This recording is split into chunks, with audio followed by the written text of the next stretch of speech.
I think it would be about being compassionate, being kind, being a good human being. I've I've come across so many tough things in my life, and I really wish that there's humanity, you know, there's more humanity and more love and understanding. Not all of us have been through the same story. We've not all walked the same path. And to just maybe, before you make an assumption, hear the person's story, truly listen to it.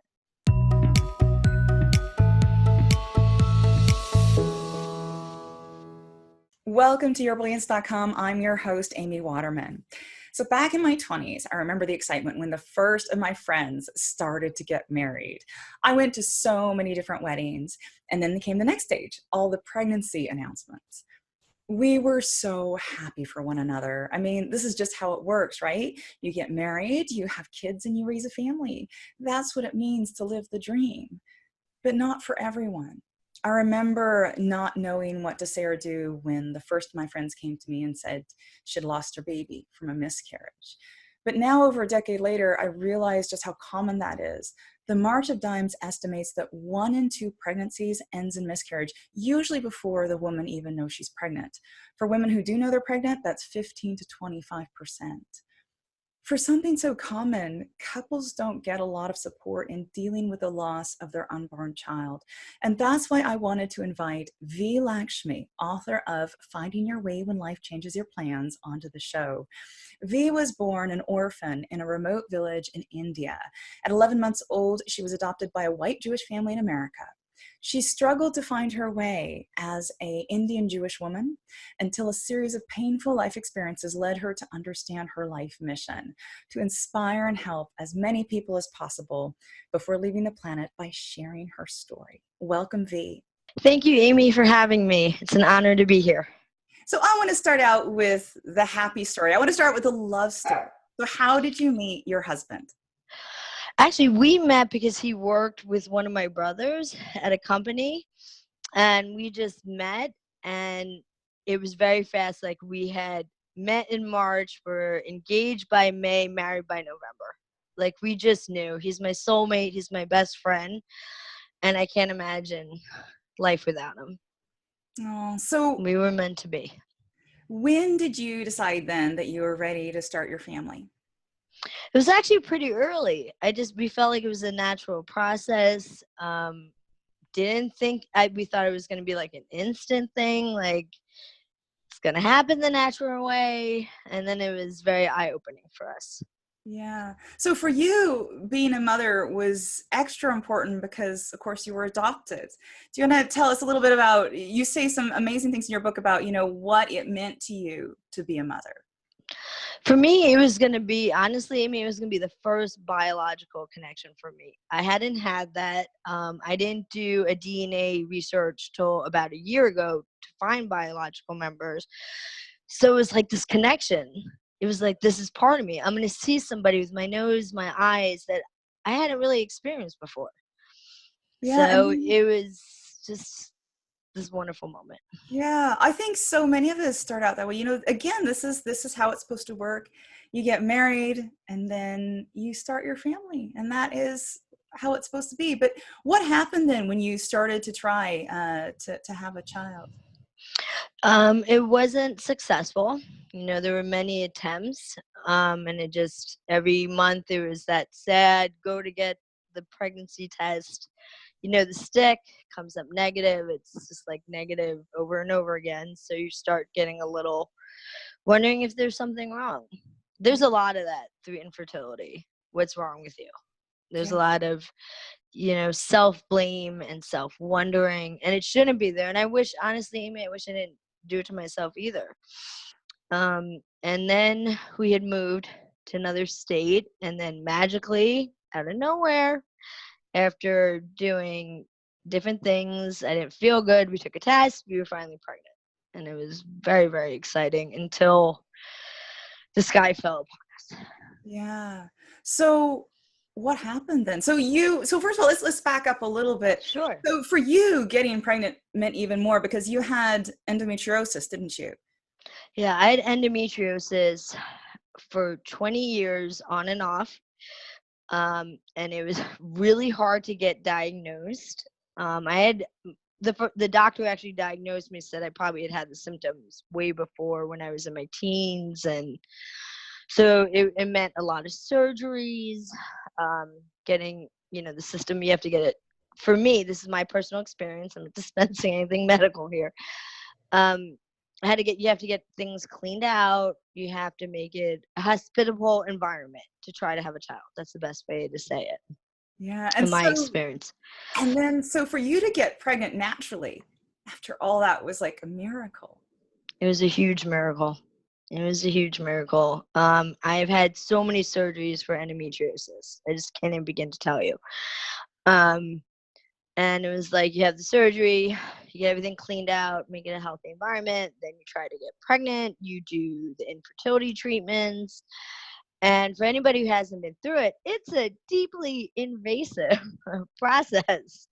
And it's just not you and your husband in the process. It's teams of infertility doctors, nurses, it's running samples. It's not just you and him. It's a whole bunch of people trying to help you. Yeah. But then in the end, you didn't need them, did you? You didn't need all those people. No. You did it yourself. Yes. And that's when, after we had been told you'll never get pregnant, we thought, it's the miracle. How did this happen? Yeah. And then it didn't turn out that way. It didn't. I can remember that day like it was yesterday, Amy, and that was like 2006. I remember like it was the smell of the rain. I remember like just knowing something was like wrong. It was physically wrong, and I don't want to go into the physical aspects of it. And I'd gone to the hospital, they verified everything, and in that moment it was just like time stopped. It just stopped. We sat in the ER and just froze. How long had you been pregnant by then? 11 weeks. So It was just 11 by weeks. that 12 weeks, quote unquote, safe mark. The safe mark. Absolutely. And it was just, so not only it was the loss, because any miscarriage for a woman is devastating on so many levels. I was also mourning the biological connection. I was like, I just lost that. Yeah. And how did the people around you respond? You know what? I had an amazing support group, very strong family, very strong friends. My sister-in-law happened to be visiting at the time when this happened, and the next day she went out and she bought us a tree that we planted in the backyard. And that was huge. I mean, I was walking through the motions and trauma, but she was like, look, this is what we did for our friends. We got them a tree. You have to have some kind of memorial. And then years later, I was taught by a wonderful therapist that in order to handle the grief, because I wasn't handling it, she said you need to do ceremony. So when I was visiting Florida, I went down and I did a ceremony. And I've passed that message on to many unfortunate families that have gone through this. And just during the holidays, we have like, certain symbols. And so tell me about the ceremony. Could you describe it? Sure. She had said to us to do like some flowers and say a prayer, just because we didn't have the grave site, which is, if grief is a certain way, like somebody passes away, you go to the ceremony, you sit Shiva, you go through the 7 days of mourning. Well, I was at a loss because I didn't know what to do. And I've had very close family members go through it who were guiding me. So you got to the intercoastal and I had flowers and I let the flowers go down. And she had taught me, she said, don't put it into the ocean because they're going to come back to you. The petals are going to come back and that's really going to be devastating to you. So we did it and I felt it was like a huge relief sitting there and doing this. And then like you saw, I posted it and I was shocked at the thousands amount of people that have been watching this. So I think there's definitely a need for the miscarriage community to learn what to do through the process. Yeah, and we'll post the link to the LinkedIn video too in the show notes below. I want to go back to how the doctor responded. So first of all, let's very quickly even go back further. Your book, Finding Your Way When Life Changes Your Plans. This is your memoir. and it tells tells a lot of different stories on a lot of different levels. And one of the threads of the story is your drive to be a mother and everything that transpired. And in the book, you talk about how the doctors told you that you'd miscarried. Yeah, it wasn't, it was not a lovely experience because, I had had an ultrasound and didn't comprehend, because they don't, there's no conversation. It was like you have a test and then you put back in another room. And it was a 1-minute line. It was like, your baby's fast, and then out of the room. And my husband and I were like, luckily, and I want to give a shout out to all the nurses in America, because we had the most incredible nurse who sat and she cried with us and she held our hand and she was compassionate and loving, and I will never forget her kindness that day. So what would your recommendation be to the doctors and the hospitals out there to deal with parents who've miscarried? How should they change their policies? To realize that when you're walking into that room, there's a couple who had a dream, and then that dream just died. And that instead of like holding the chart and not even, having that eye contact like you and I are having, to look at us in the eyes and say, I'm really, really sorry that you lost a child.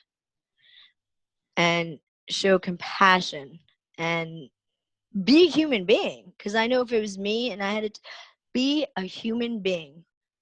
And that's where that nurse came in. She was a human being. Amazing. Yeah. Yay for nurses. No, that's Yes. so good. That's so good. So I have a question. Did you name the child? Did you find out the sex of the child? Anything like that? I didn't. So I just know that, I believe in my heart that maybe one day our paths will cross again. I have no idea.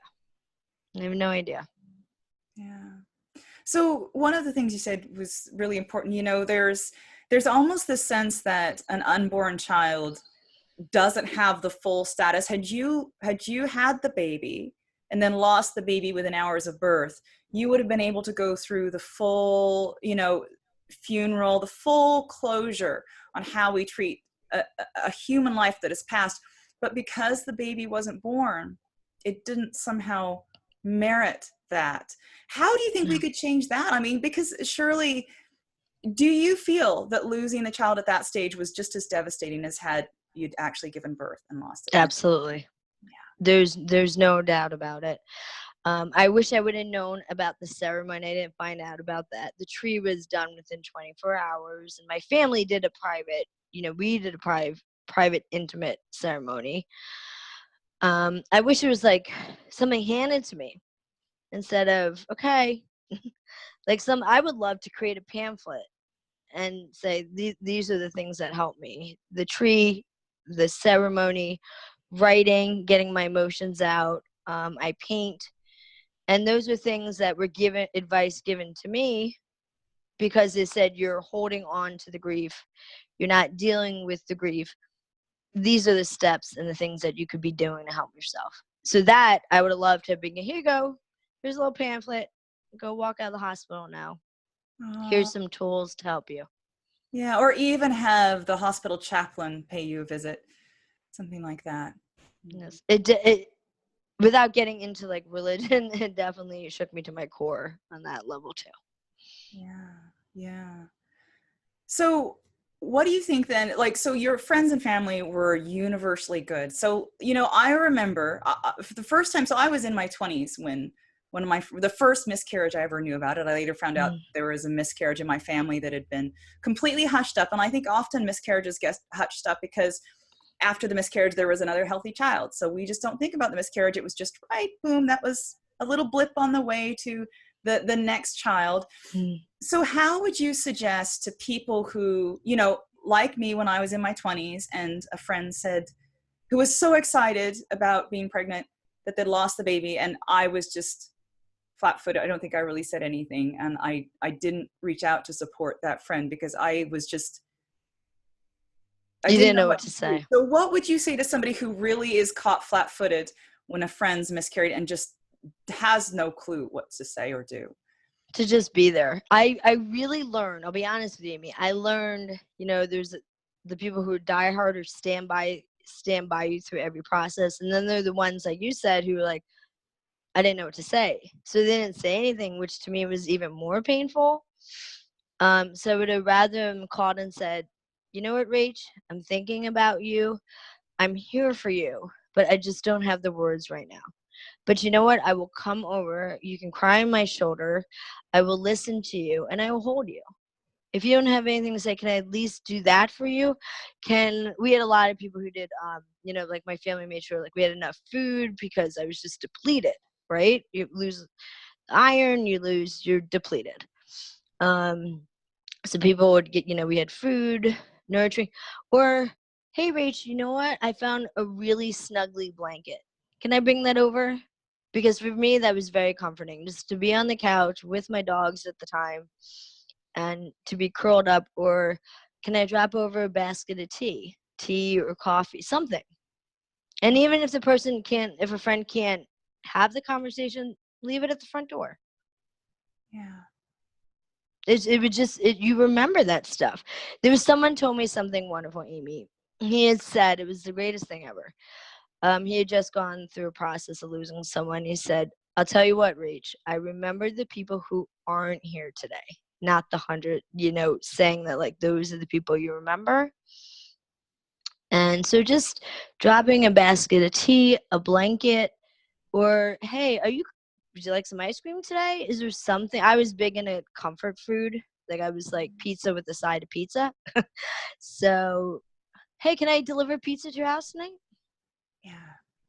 So tell us a little bit about your work now. So you've got your book, you've got your memoir that tells a story, and you go around talking to groups as well.